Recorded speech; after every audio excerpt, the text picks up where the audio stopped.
Hi there, folks. Welcome to the direct line. It's been a long time since we did this. I think it was probably during COVID when we were interviewing everyone, but it's great to be on this forum again on the direct line where we have the big race meeting on Saturday, the On a Mission Mile sponsored by Allied Steel Road. It's the charity mile. Lyle Cooper joins me to interview our very special guest today. Very thankful that they could give up of their time for just a little bit today on this Wednesday. Thanks to Gavin, Lerena.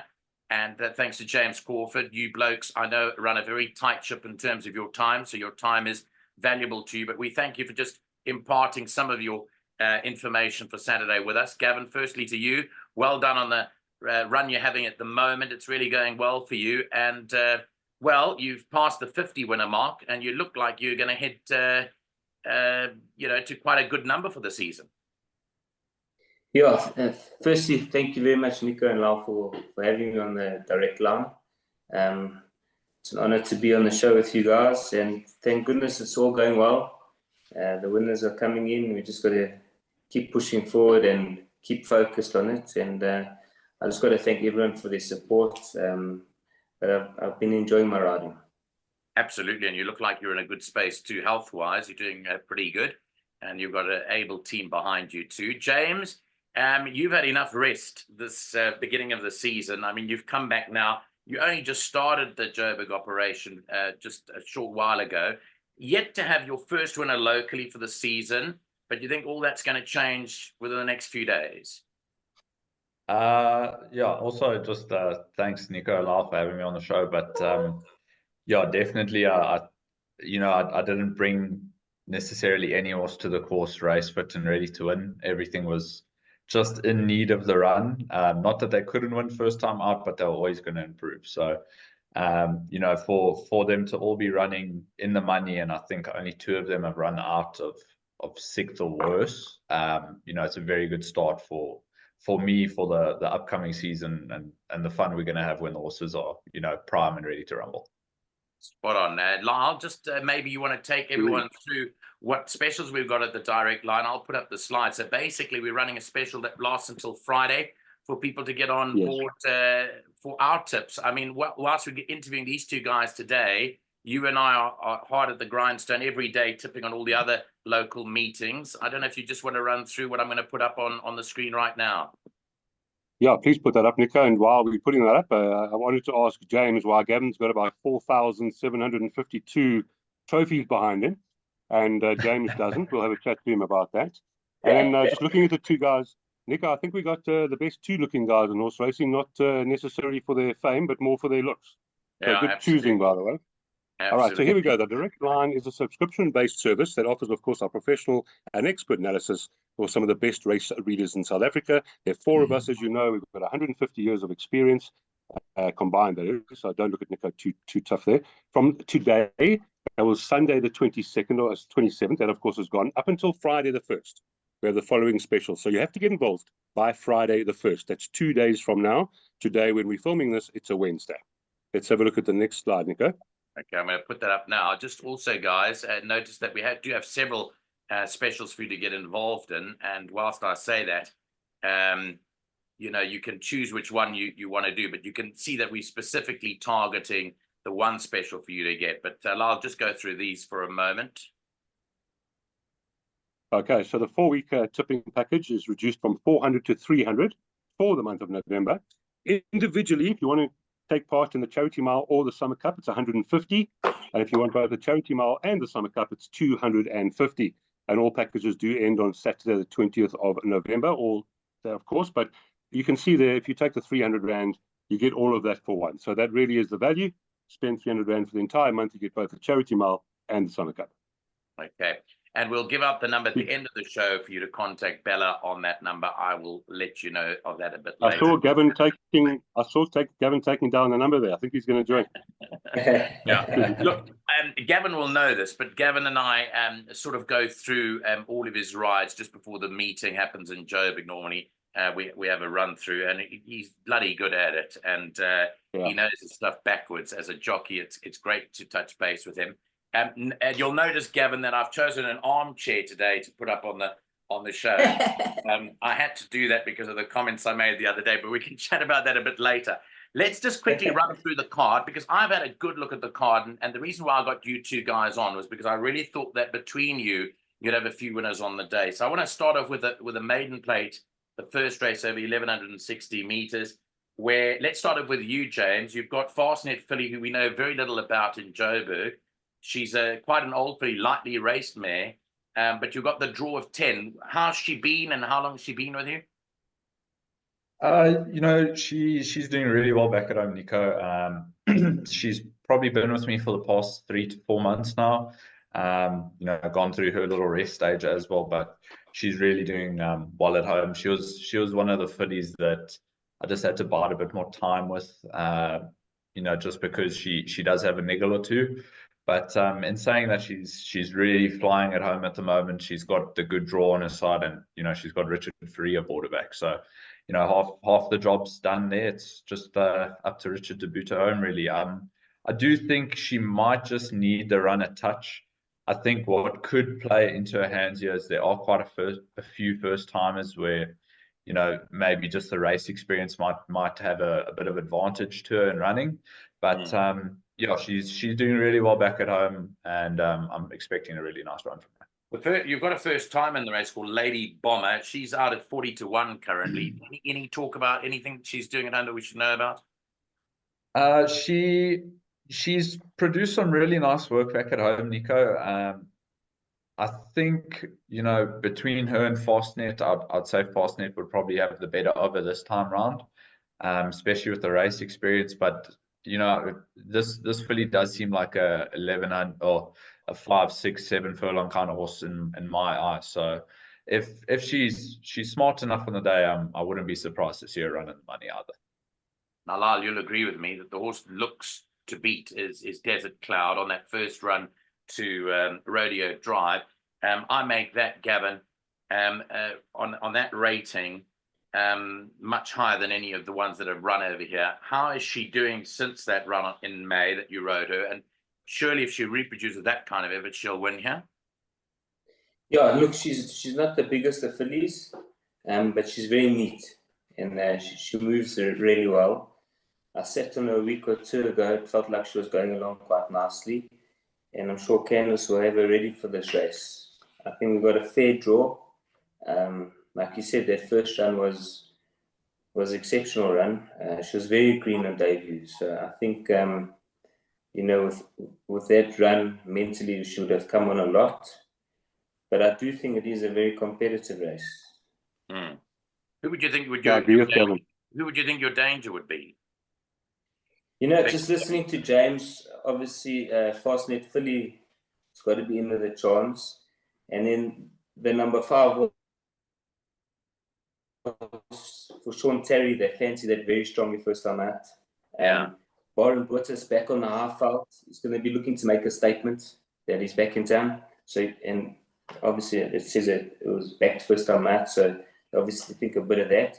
And in this Roaming Spirit's also been a talking horse from a first start. So I think it's going to be competitive, but I definitely think I'm in the chance. Okay. Lyle, what did you think? Yeah, I agree with Gavin 100%. I think it's a very difficult race. I thought 5, 3, 11, the 1, those would be my top 3. I think they've all got chances, top 4. And as Gavin said, Warren Bullshits as well. Fastnet filly is beautifully bred. So I'm sure James will be very happy when she comes through and wins. Good race, but very tricky, as Gavin says. Okay. Let's move on to race 2, which will open up the buy pot. I want to start off with Gavin here. You've got a first-timer Hong Kong. I see there's been a bit of early money for it already. I thought the horse to beat was Terry's filly, Aminato. I don't think she ran well last time up because May Scottsville and the wet could have caught her up. But what's your horse doing? Any thoughts about your horse? Have you ridden it at work, Hong Kong? Yeah, I've ridden her a couple of times at work. She's a nice filly. She's a nice big girl. If she's not green on the day of the race horses, I think she'll have them beaten. Okay, so you should beat the horses that have shown form. You've got a first timer, James, in the race, Midnight Music. Nice to be supported by Fred Krabby. If I'm right in saying, it's the first horse you've had from Fred, is it? Ever? Well, yeah, I mean, barring the horse in the first as well, Yes. but yeah, it's the first bit of support that I've had from Fred. Okay, well, that's great news because he's a huge owner, had tremendous international success as well. What are your thoughts here, Midnight Music? I really like her, Nico. I think quite a lot of her as a filly. I think she's only going to get better with a bit of time and a bit of racing. I think 1160 is maybe just a touch on the sharp side. I think she's definitely a filly that's going to be looking for 14 to a mile in the future. So, you know, I'm expecting a good run from her. She does seem fairly smart, but I wouldn't be surprised if the distance maybe just caught her out. Okay, Lyle, you want to introduce the third race to us? Yes, with pleasure. Race number 3, we've got the 90 handicap here, and Gavin's riding number 4, Royal Guide. I personally thought it was a very difficult race here, Gav. What did you make of your ride? I see that you are riding him for the 6th time. We've won him 3 times. Yeah, I've really enjoyed riding this horse. I think he takes a very specific type of ride. So I'm glad to be back on him. Obviously, he's had a little bit of a rest. Things didn't look like they went his way in Durban. But back on the half-out, back on the galloping track at Turffontein, I think he's going to quite enjoy it. I think he's in with a chance on Saturday. Look, I mean, if he's not in need of a run, I think he's in with a chance. Chance if he needed. Just for the viewers out there, if they're like, Gavin's got a 29% strike rate this season so far. That is massive, Gavin. Thank you. Thank you very much. That's up with the best. I think you won clear of Pierre. So he was ahead of you about a week ago, but you now passed him with a 29% strike rate. That's a phenomenal strike rate for a jockey. So you really are riding well, as Nico alluded to. Thank you very much, now. Okay, Nico, race number 4. Well, we want to go to James. Listed over 1,000 meters. James got nothing in the third. Just quickly, before we go back to the third race, James, you've got nothing in the third. No, he doesn't. No, what do you like? Yeah. Have you looked at it? What do you like? Do you like anything? Obviously, Mount Darwin looks like it could be, you know, quite a nice course.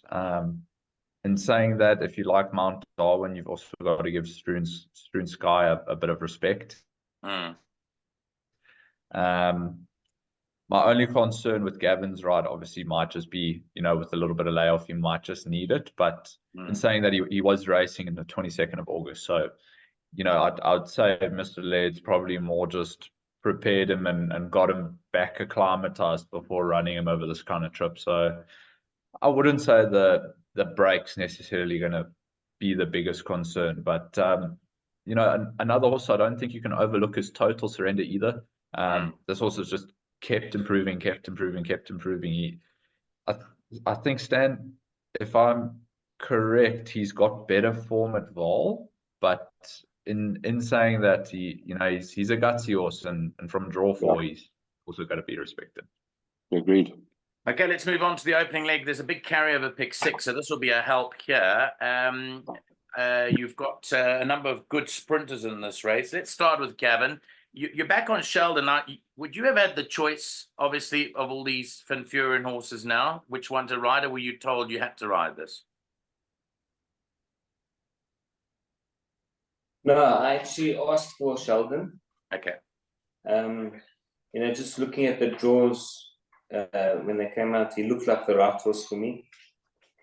He's drawn towards the outside, and he loves this Turffontein 1000.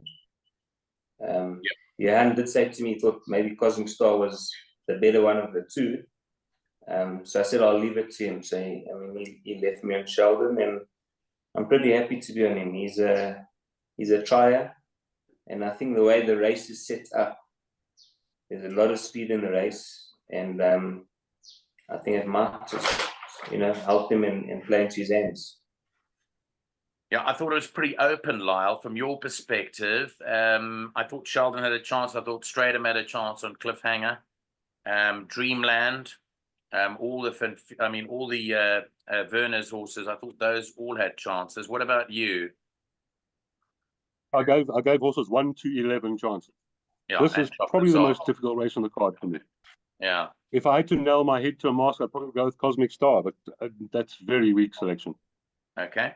So that's pretty open, but it's interesting to find out that Gavin's chosen Sheldon, because that's pretty interesting in itself. Let's move on to race 5, which is the Starling Stakes over 1,400 meters, opening leg of the first jackpot. Well, James, you've got a very strong horse here, Fatal Flaw. Now, we've chatted, you and me, about Fatal Flaw on a number of occasions, most notably on July Day, when I turned around to you and said to you, well, I thought this was on a big race. And then you said, ask Stratham, and Stratham kept his mouth shut, and it ran second at 50 to 1, beaten by Quid Pro Quo. He gave a big, he gave me a miss actually there when I asked him about it, but it ran second at 50 to 1. What are your thoughts? It got big chance here. You know, Nico, if you just have a look at the field and the weight that she's carrying, I mean, she's comfortably the horse to beat by some margin. I don't really, I mean, there is respect for these fillies, but I really don't think anything in this race is of her league, to be very honest. I think for me, she's the horse to beat. It's our race to lose, to be very honest. And we like Gavin, the confidence. Gavin, just quickly, so you told me last time when I asked you about Say It Loud, you said, Nick, I'm worried about one horse, and that's Queen of Love. She's decent. And when you looked home and hosed on Say It Loud, and everyone was counting their cash, though, you were almost, the people were counting their cash at the bookmakers already with Say It Loud until Queen of Love pipped you on the post. So you thought that could happen. Now you've gone for her. What do you think here in this type of line?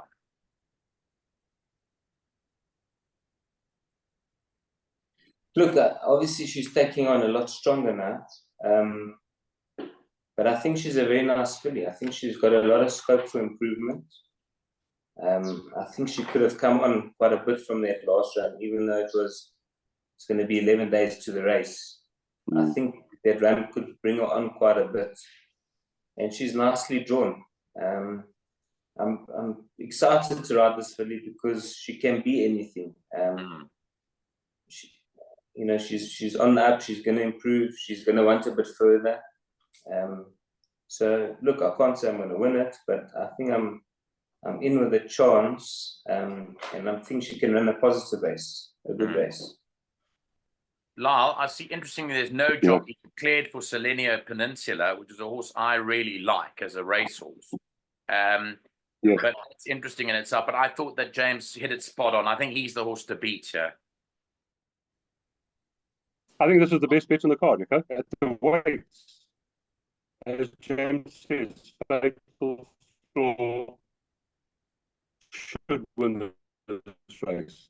The unknown is the 8, as you mentioned. Tough card. Fatal Flaw is the banker. Okay. Let's move on to the Graham Beck Stakes. Let's move on to the Graham Beck Stakes, Grade 3, 1,400 meters. Start off here with Gavin, who's got the ride on the Specialist. Gav, what do you make of the Specialist here? You've never ridden him before.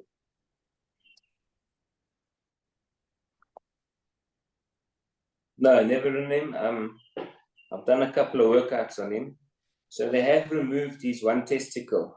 Mr. Terry said that it was probably bothering him, and that's why he was over racing and very fast in his races. So they removed that testicle from the last start, and he seems like he's in a good rhythm at home.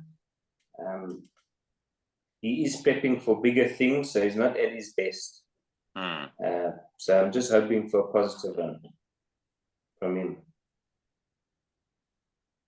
Okay, just Brett, James, you're not represented here. Just quickly, Lyle, I know you've got to go in a short while, but what did you think of this race? I went 2-3-1. I thought the Specialist from the 3 Legend of Arthur and Fire Attack, I thought those would be the 3 to fight it out, and definite preference for Gavin's horse. I thought Sean Terry had the key to winning this one, to be honest. I think his definitely. With Gavin and with Richard on. Then we go on to the big one, the On a Mission Charity Mile.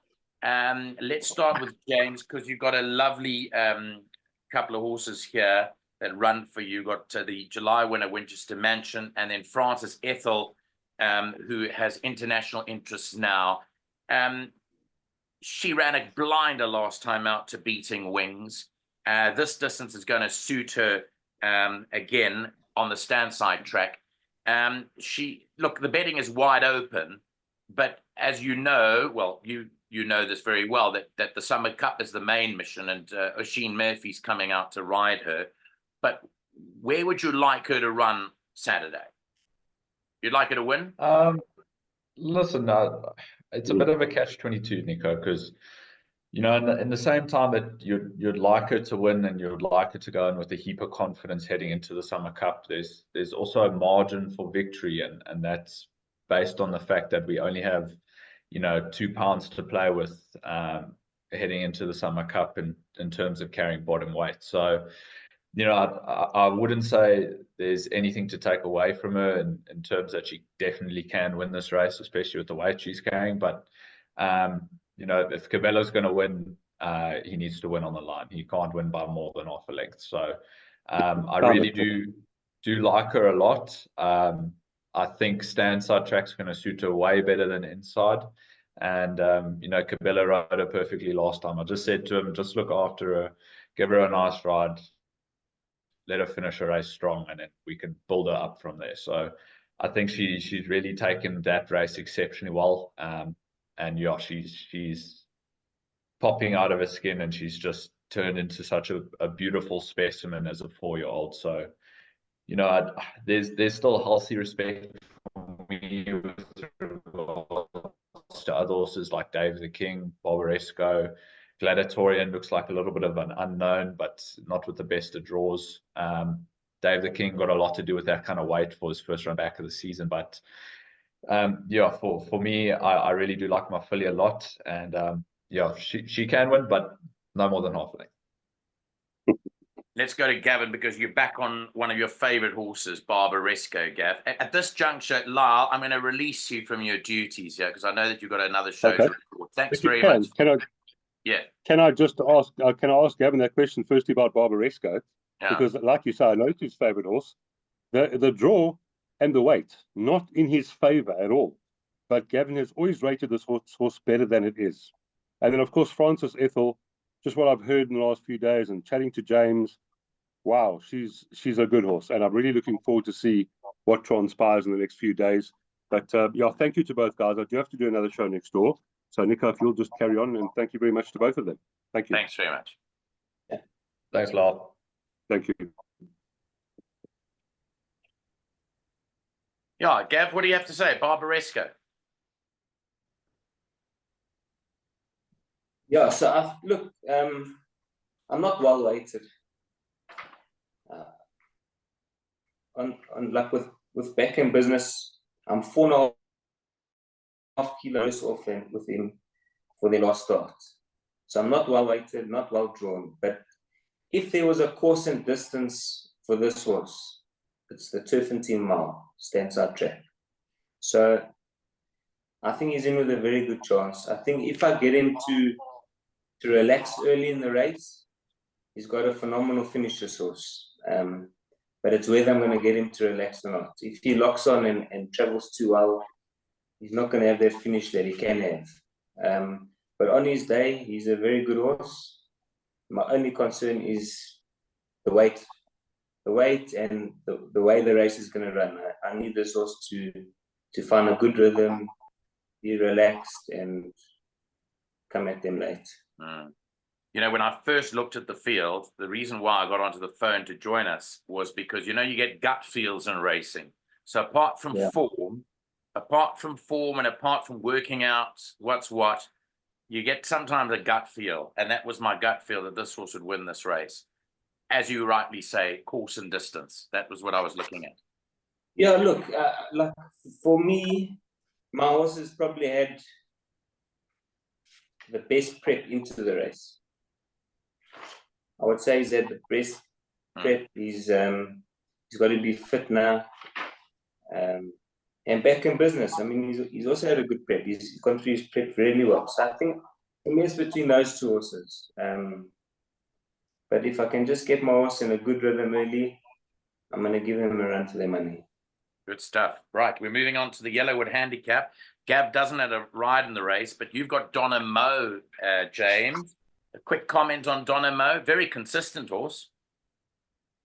Yeah, Nico, she's truly a a role model of consistency. You know, she'll always put it all into the line. I mean, if you look at her last start, it was over a trip, you know, way short of her best, and subsequently she ran really well behind also Gavin rode on the day, Andy's girl, who, if you go look at Andy Girl's form line and what that's represented, I mean, there's been feature race winners out of there. So, you know, I think it's a hot form line to follow, and for her to run that well over a trip way short of her best, you know, with Cabela on with 52.5. Sure, the draw's not ideal, but you know, you've got about 400 to 600 meters to sort that out before you start getting on the climb. So I really do make a really big run in this race. Okay, and then a quick comment, because we only have 2 minutes left, Gavin, of Zeus. I just want to comment on Zeus and the Java Stakes. Tremendous effort last time out to raise a hallelujah. There was a massive weight difference between the two of you. You love this horse. You've won 10 times on it. What are you thinking for the Java on Saturday, Zeus? Yeah, look, it's course and distance. He loves the course and distance. I mean, he's had 5 runs, 3 wins and a third. The only concern again is the weight, 62 kilos. Yeah. No, I don't believe, like a listed race like this, the condition should be that way. I mean, you should be carrying 60 kilos and, you know, like, let the lower horses be under sufferance. Yeah. Yeah, but look, the only thing against him again is the weight. But that last run was a good run. He's a funny horse. He goes through stages mentally, and I think that last run would have put him back in a good mental space. So I think it's very hard at the weights, but I wouldn't leave him out of it. Great stuff, guys. We've come to the end of a show. I really thank you for your time. I'm wishing you both a great day on Saturday. I know when we do these shows, we choose the people very carefully because we like them to have winners. And I know that if you don't break your duck on Thursday, James, that you'll break it on Saturday. And Gavin, pick up where you left off on those 4 winners last weekend, even if it is armchair or not armchair. Depending on you. Thanks for your time, guys. Thank you. Awesome. Thank you, Nico. Thanks very much. Go well. Yeah. We're just going to leave you with the screen, which I'm going to leave you with before we say goodbye to all our guys. In fact, these are the details to contact who you need to contact for our direct line selections for the weekend. Please do contact Bella now, and let's hope that you can get your